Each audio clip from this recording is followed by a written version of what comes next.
And maybe put a wig on. Those big ones feel really few and far between. Yeah, you're a mentally ill, crazy person. And right now, for me, every little victory I get is one more step that I have taken towards being fully myself, towards not hiding who I am any longer. And that feels like something to celebrate to me. Everything just goes out my ears because he's, or whatever, is hairy as shit. I'm sorry. This is like I don't even know what an analogy is of this. He's a Toronto fan. Of course they're a Toronto fan. Of course.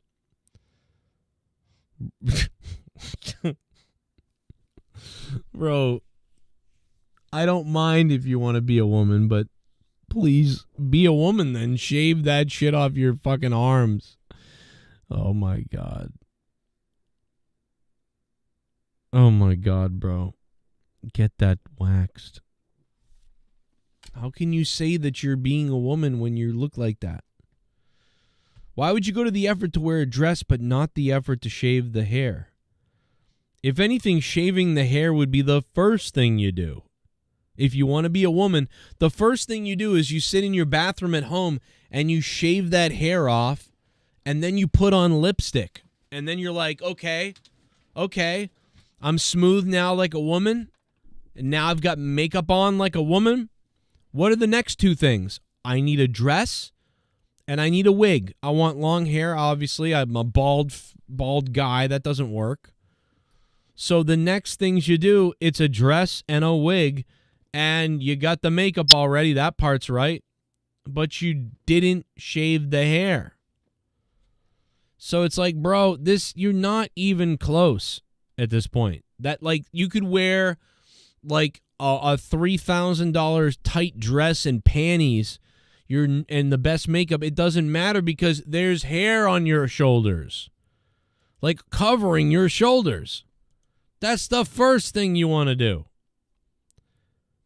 is get rid of the hair.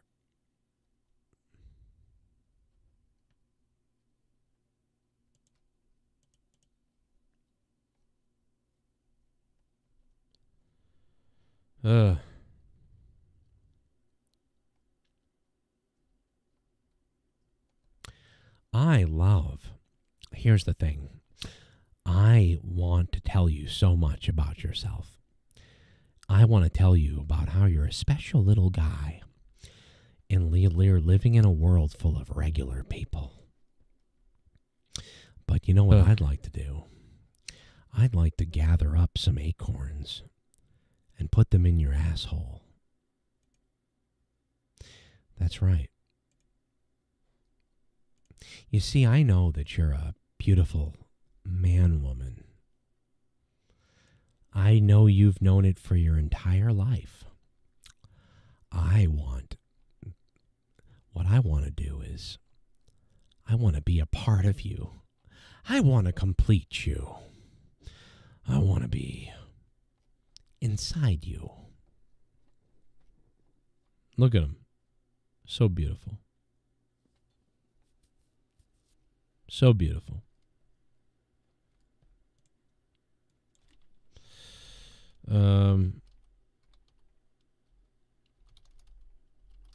He looks adorable, doesn't he? He looks adorable. I'd marry him.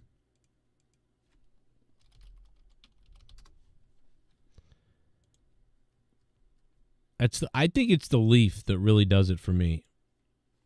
It's the leaf, for sure. It's attractive. I don't know how the ladies could pass it up, quite honestly. Look at him. He looks so good. Look at him. Doesn't he look? I mean, don't you think he looks good, guys? I mean, you know, could have shaved. We didn't shave the facial hair. He's a woman and gonna be a woman, but didn't shave the facial hair. This is when you know they're crazy. Like, I almost think, like, if you actually do the other stuff, you're kind of smart. But, like, you didn't get rid of the facial hair. Now, maybe that's what he meant when he was, because he was like, this is a small step. So maybe that's what he's talking about, because he was like, this is a small step. So that's the small step is, you know, that he put the dress on. You know, the next step is shaving.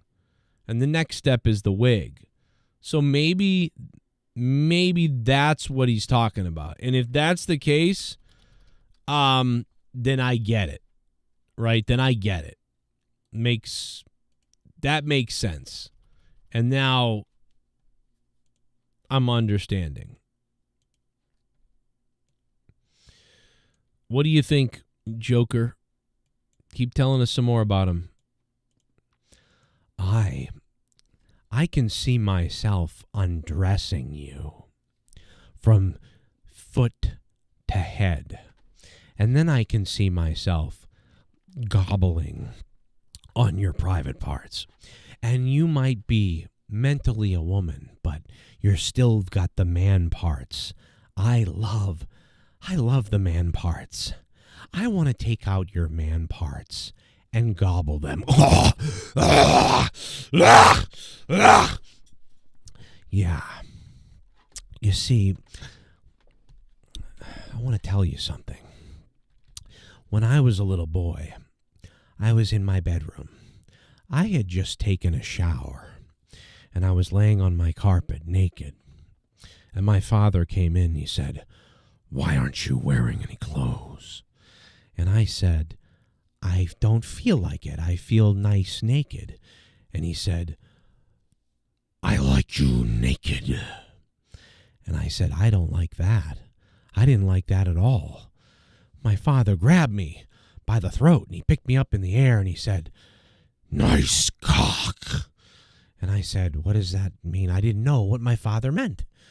And then he began to bite on my private parts. I was terrified. I didn't know what was happening. And my father began to eat my private parts.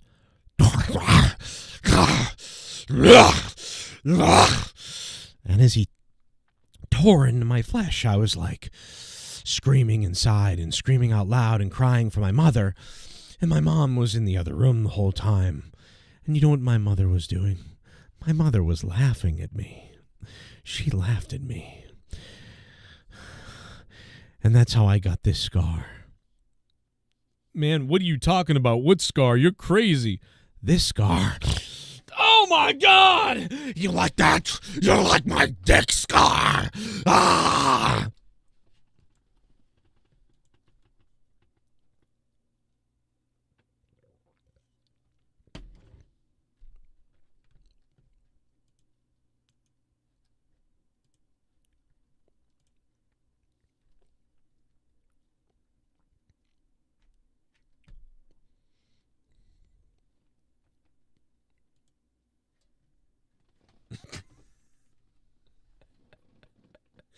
Why so naked?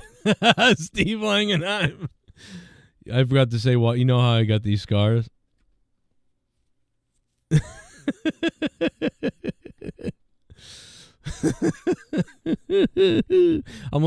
like the guy in the AMC movie theater now.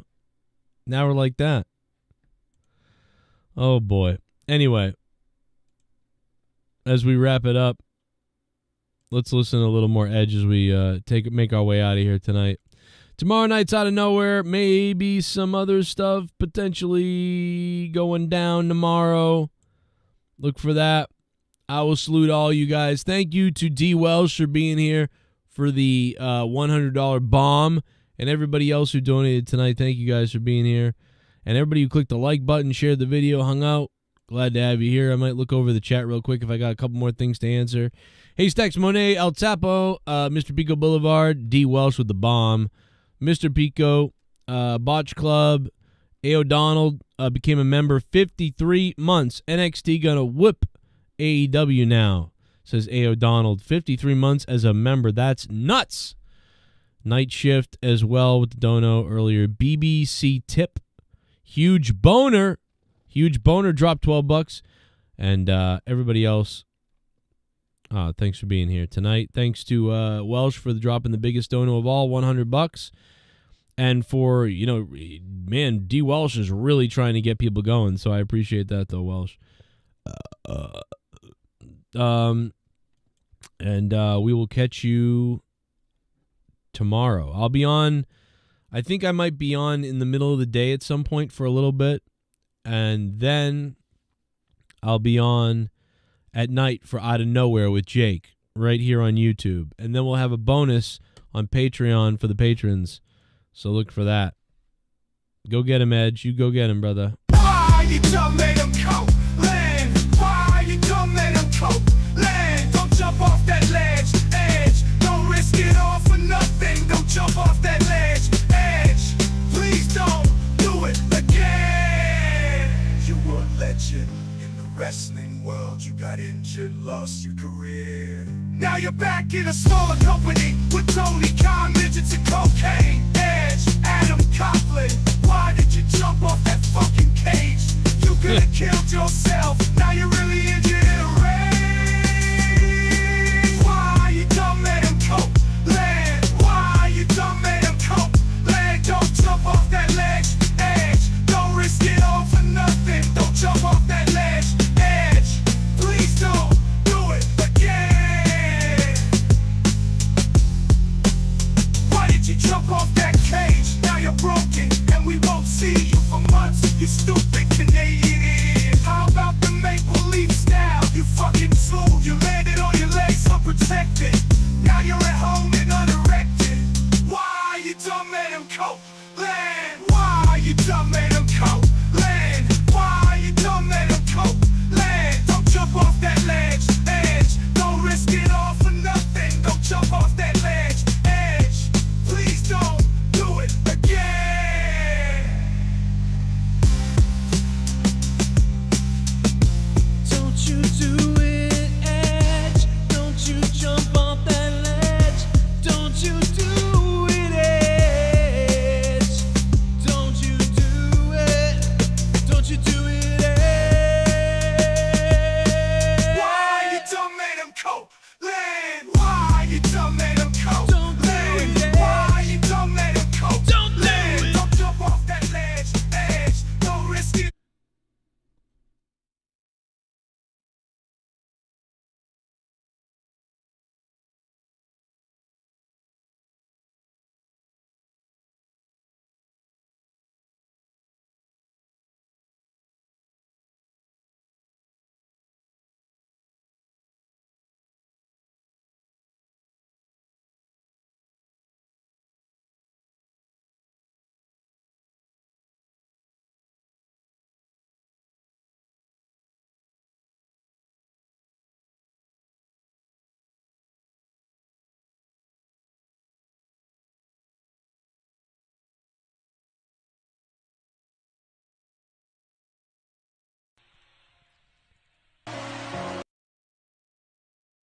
Well, we've been waiting all day for this one. Championship on the line. And this place is going to lose it. For Mercedes Moné.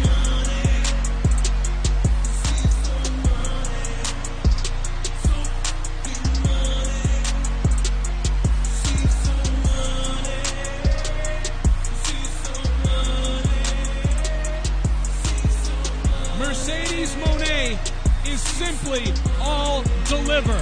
That's all she's done. She's in the best shape of her life. She's the most dangerous female competitor in the world of wrestling today. And listen to this place. You gonna lose it too. You better kneel down. You better bow now. You better not F around and find out how. Yeah, she bust you up in your face like loud.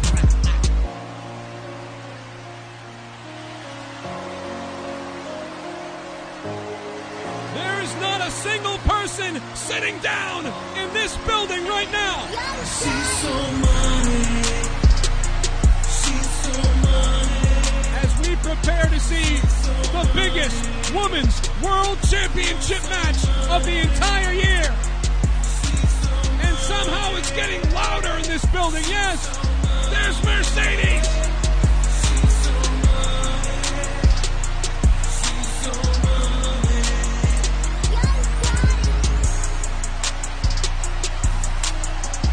The intimidation factor for the challenger right now has got to be off the page. This is a testament.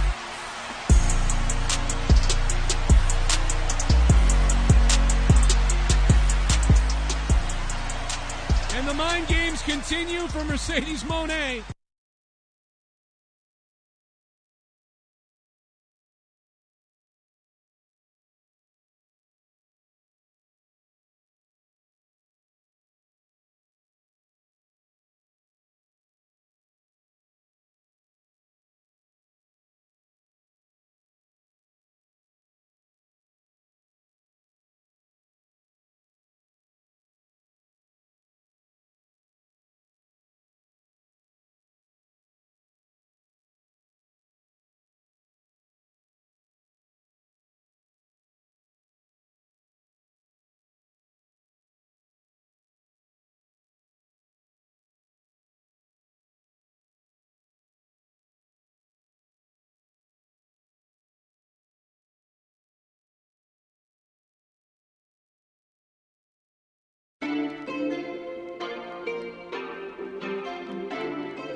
If I'm not talking about him, yo, he says that I am. If I won't respond to his dumb lies, the shit he can't stand, why would I do 3 hours like he does to me? Kinda shit is pathetic, that's why I'm living rent-free. Cause I'm living rent-free in your fucking head. If I was a nightmare, you fucking wouldn't have dead. Words are like swords, straight into your head. The fatter that they are, the more that they bleed red.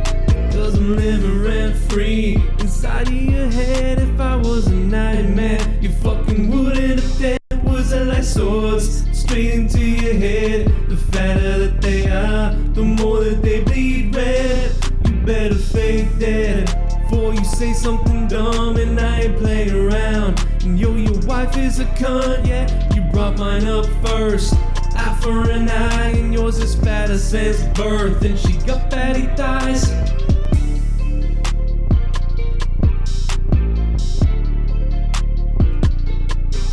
And it's been over a year. You would think he'd move on, but he's hot from my nuts. Dreams of sucking my schlong. He will not give up. Says I'm a bad dad, but I take care of 3 kids. Yo, he's projecting, it's sad. His family life must be tough if he's projecting so much. Time to finally speak up against this fat faggot fuck. Because I'm living rent-free inside your head. If I was a nightmare, you fucking wouldn't have dead. Words are like swords, straight into your head. The fatter that they are, the more that they bleed red. You better fake dead before you say something dumb. And I ain't playing around. And yo, your wife is a... You know what? Well, Welsh, you're losing to Coast by like $25. You were calling out Ghost from the Coast there. Welsh, look at that. It's close. That's really close, Welsh. Politicking the people to manipulate friends. Like a bully at school, for you recess never ends. Spend your whole life desperate for love. You'll build any narrative to be completely beloved. For what you have, you thank God, but you ain't godly at all. You stab a friend in the back if it puts you up on the top.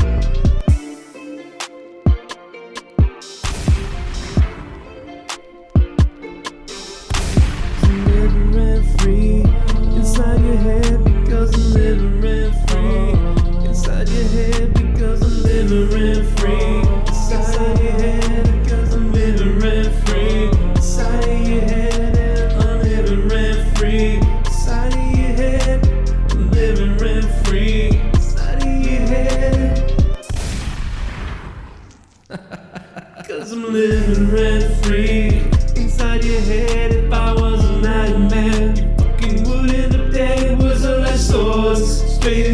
your head. The fatter that they are, the more that they bleed red. You know I'm living rent free. Oh, you know I'm living rent free. I'm always fucking living rent free. Living rent free. Oh, you think of me. You think of me. You always think of me. You know you fucking think of me. You always fucking think of me. Fucking weirdo.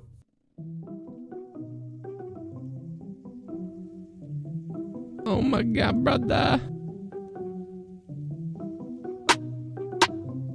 Oh my god, brother. I stole your bit, I'm gonna spit, bitch you a bitch. Better just hurry and go slit your wrists. I'ma do this, you I'ma do that. Look in the mirror, you ugly and fat. I'm really fab, my brain's a lab. You were a slab, butcher you up while I dab. I'm a hit song, you were a fad. Got a small dick, buy a Lambo. No viewership, build a studio. Drop 10K, what can I say? Gotta compensate some way, so lose that weight. Oh my god, brother. Oh my god, brother. Oh my god, brother. Oh my god, brother. Oh my god, brother. Oh my god, brother. Oh my god, brother. Oh my god, brother. Oh my god, brother.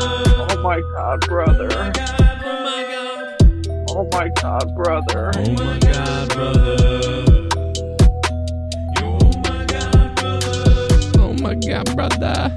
Oh my god, brother. Oh my god, brother. Oh my god, brother. Oh my god, brother. Oh my god, brother. Oh my god, brother. Oh my god, brother.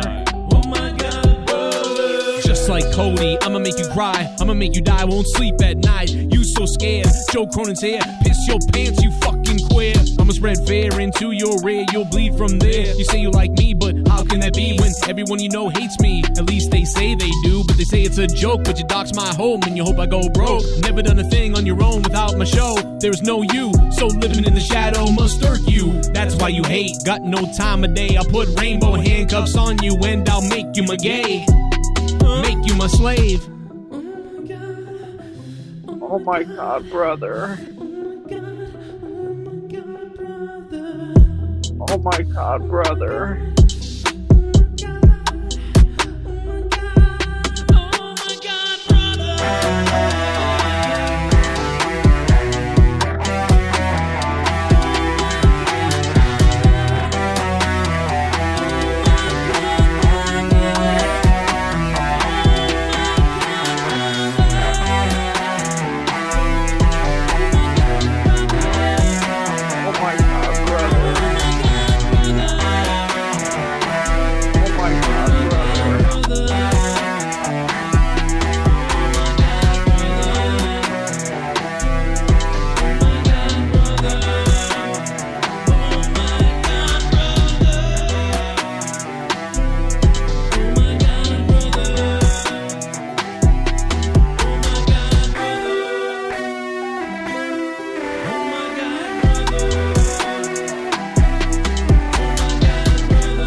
Guess who's back?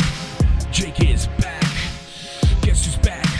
Jake is back. Grab your banana, peel it down and pretend it's a nutsack and lick it up because Jake is back. Yeah, stay sexy. Stay sexy. You gotta stay sexy. Stay sexy. Jake is back.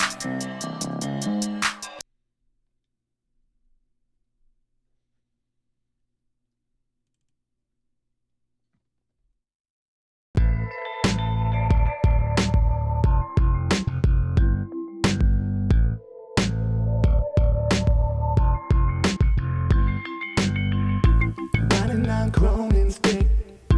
Riding on Cronin's dick. Used to riding on Cronin's dick. Used to riding on Cronin's dick. Riding on Cronin's dick. Riding on Cronin's dick. Used to riding on Cronin's dick. Used to riding on Cronin's dick. Like a donkey, like a Mustang, like a cat. Riding on Cronin's dick, trying to leapfrog and piggyback. Hey guys, maybe I'm the one that's the dick rider, cause I made this song, didn't I? I'm here to prove that I am a dick rider and give a lap dance tonight to every guy. But this ain't some kind of diss track. This time I'm talking about my dude. I'm here to ride Cronin's dick on live stream and sing you all the news. Tonight, coming out the closet, I just wanna feel his necklace from a peepee like a cock ring. Thanks, Joe, for the boner. My favorite chair is Cronin. My underwear is broken from his boner. And I rhyme boner with boner. It's cause I'm so hard, got boners on the mind. God, all the blood's in my dick, I can't open my eyes. Riding on Cronin's dick. Riding on Cronin's dick. Used to riding on Cronin's dick. Actually, I'm riding on Cronin's dick. Literally. Riding on Cronin's dick. Riding on Cronin's dick. Oh yeah, Joe. Used to Oh yeah, Joe. used to riding on Cronin's dick.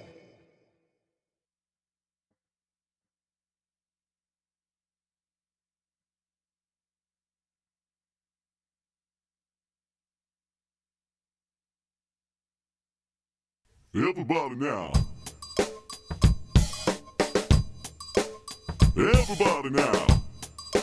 JD from New York, 206. What's up, guys? It's me, it's JD, the coolest fucking guy in the YWC. I hate on Jake DeMarco, but I'm the fucking Mark, bro. Dave Rose took my girl away from me. No, you fucking talk about me, bro. Over there in Connecticut, live on your show. It's me, it's JD. I'm no longer around cause Dave Rose took my girlfriend and stretched her cunt out. I judge everybody from my basement suite, getting letters from my neighbors that I read on my stream. My minuscule dick's unable to please you, so I sit in my apartment and yell and demean you. I'm desperate and lonely, nobody loves me. I print off t-shirts with another pic of me so I can pass off my ego as a brand and distract out from the fact that I always fuck my cats.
But it's been so long since I have known those truths, the dreams we left abandoned.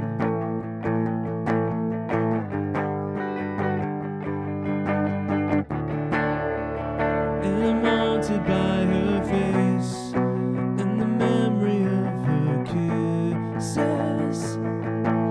Her kisses. Do you remember? I still remember so much. I remember never feeling so alive. Do you remember? 'Cause I still can't forget your touch. We swore that we would never end. We swore our love just in this way sometime.